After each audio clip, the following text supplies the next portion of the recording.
안녕하세요. 부자비즈의 이경입니다. 언택트 정기구독 시대에 관심받는 도시락 사업 창업 성공에 대해서 알아보도록 하겠습니다. 나홀로 가구가 600만을 돌파했고 전체 가구에서 차지하는 비중이 30%에 육박하고 있습니다. 이런 1인 가구의 증가로 급성장한 것이 가정 간편식과 도시락 시장인데요. 업계에 따르면 편의점과 주요 도시락 업체의 매출을 더하면 도시락 시장 규모는 1조 원을 넘어설 것으로 전망됩니다. 최근에는 코로나19 여파로 언택트 문화가 확산되면서 앞으로의 성장세는 더욱 두드러질 것으로 예상되고 있습니다. 도시락 성장 배경에는 편리를 추구하는 현대인들의 라이프 스타일이 있습니다. 소비 주체로 떠오른 2040 젊은층 중에는 1인 가구와 맞벌이 가구가 많습니다. 이들은 식사 준비에 힘을 쏟는 대신 간편하게 한 끼를 때우기를 원하는데요.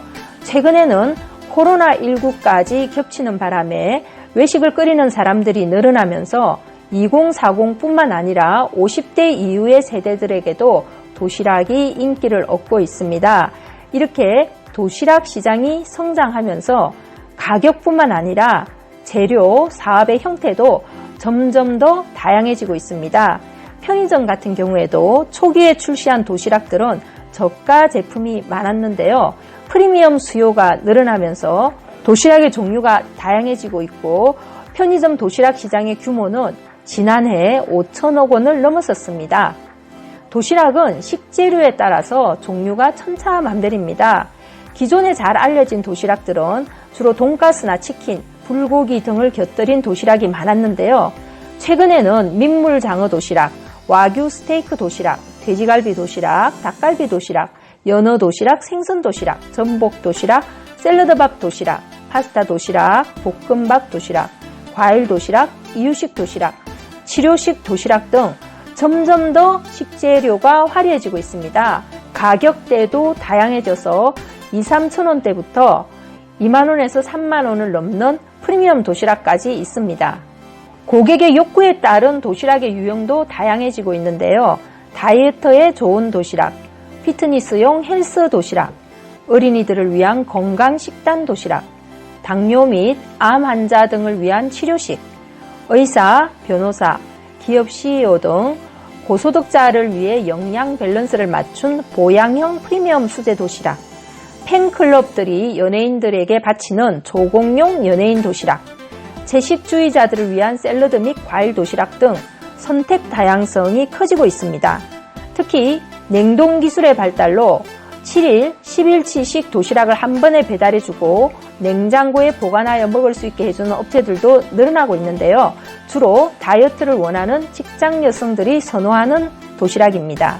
코로나19로 배달 및 테이크아웃이 증가하면서 도시락 시장은 더욱 커지고 있는데요. 정기 구독형 도시락의 경우 아침 식사를 못하는 사람들을 위해서 가정이나 사무실로 정기적으로 도시락을 배송해 주는 것이 특징입니다.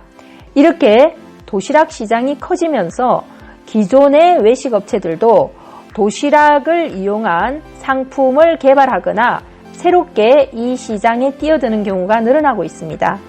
원할머니 보쌈의 경우 코로나19 이후 보쌈 도시락의 수요가 증가하면서 지난해 출시한 명품 도시락 4종의 매출이 증가하고 있습니다. CJ푸드빌에서 운영하는 계절밥상은 최근 고추장 장어 더덕구이와 간장 등갈비 구이 등의 신메뉴를 프리미엄 도시락으로 선보일 예정인데요. 배달의 민족 등 앱을 통해서 간편하게 주문할 수가 있습니다. 지역의 랜드마크 패밀리 레스토랑인 빕스의 경우도 1만 원대 도시락을 선보이며 지역 상권의 직장인 등을 타겟으로 하고 있습니다.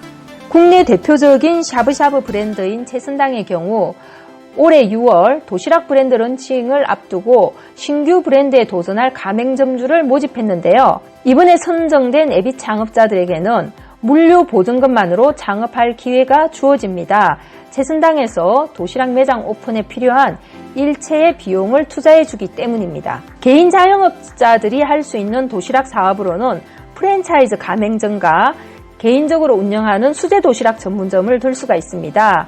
프랜차이즈 분야에서는 한솥 도시락, 본 도시락, 토마토 도시락, 어봉 도시락 등이 대표적이라고 할 수가 있습니다. 1993년 1호점을 시작한 한솥 도시락은 국내 도시락 프랜차이즈 브랜드 중에서 가장 오래됐습니다.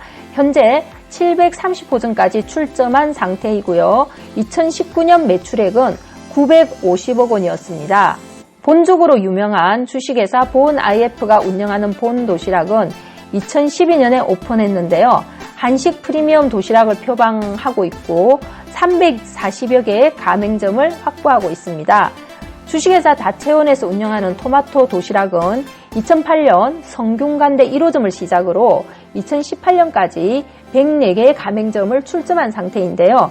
다양한 신메뉴를 꾸준히 개발하고 있고 최근에는 타코 시리즈 도시락을 선보여서 SNS 등에서 이슈가 되기도 했습니다.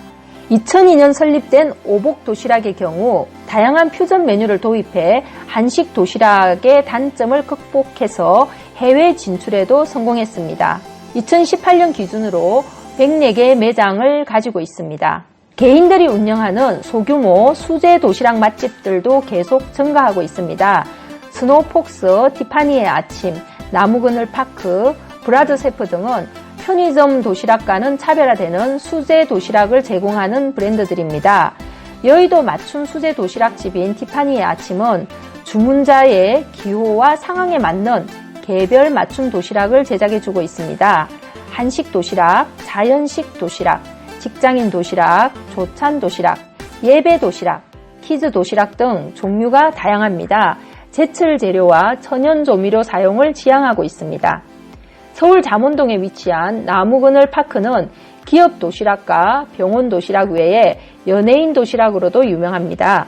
브라더 셰프는 경기도에 있는 도시락집인데요. 형제 셰프가 운영하고 있는데요.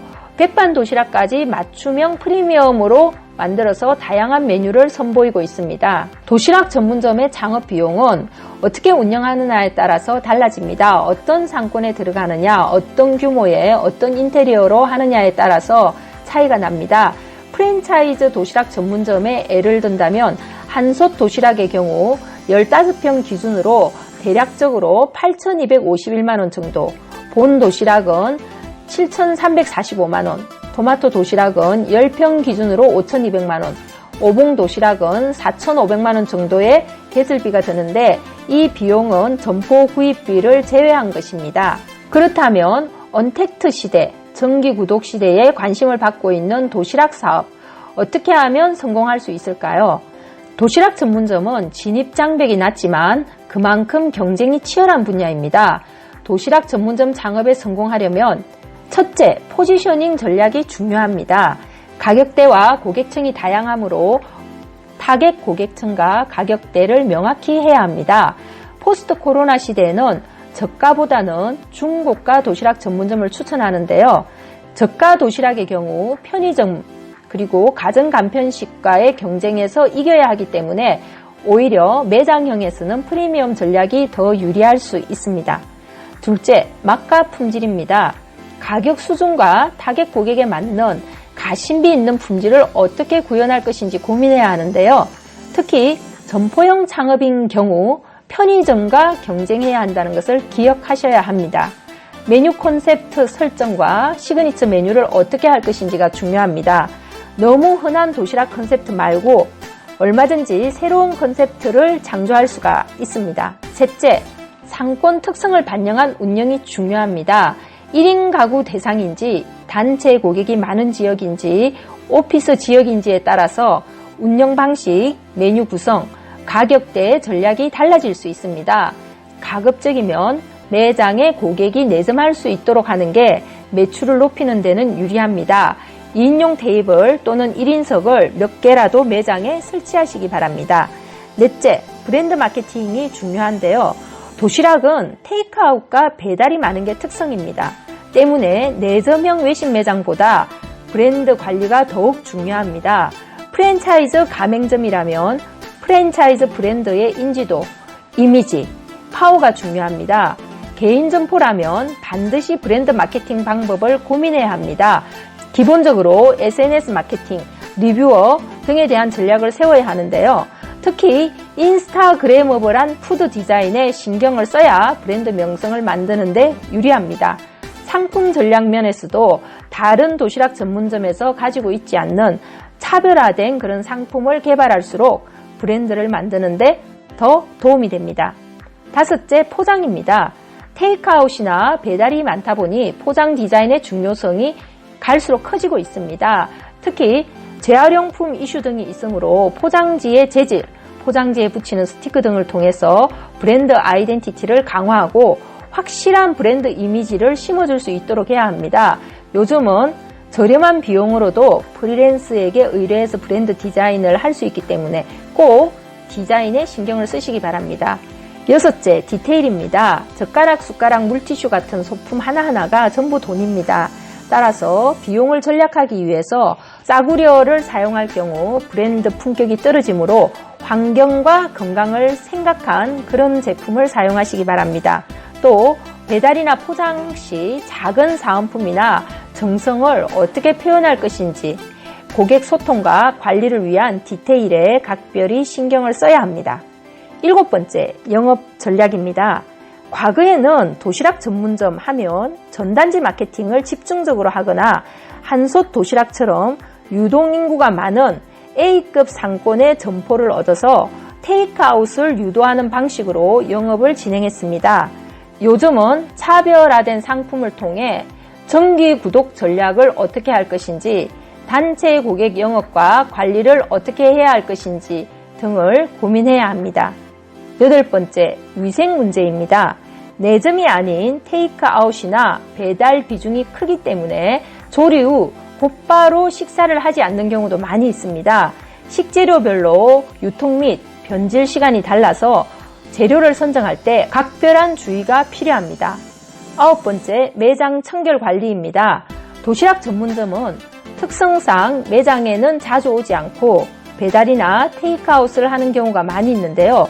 모처럼 매장을 찾았을 때 청결 이미지와 느낌은 이후의 재구매와 주문에 큰 영향을 미칩니다. 매장을 단순히 주방 정도 수준으로 여기지 말고 브랜드를 체험하는 그런 장소로 생각해서 매장 청결 관리에 신경을 쓰시기 바랍니다. 열 번째, 대량 주문 관리입니다. 도시락은 여러 가지 재료를 조합하기 때문에 테이크아웃이나 배달에서 빠지는 품목이 생길 수도 있습니다. 따라서 주문이 몰릴 경우 숙달이 중요합니다. 연습을 통해서 실수가 생기지 않도록 해야 합니다. 오늘은 언택트 정기구독 시대에 관심을 받고 있는 도시락 사업 창업 성공 전략에 대해서 알아봤습니다. 여러분들 주변에 창업을 준비하시거나 또 사업을 하고 계신 분이 있다면 이 정보를 공유해서 그분들의 성공을 도와주시기 바랍니다.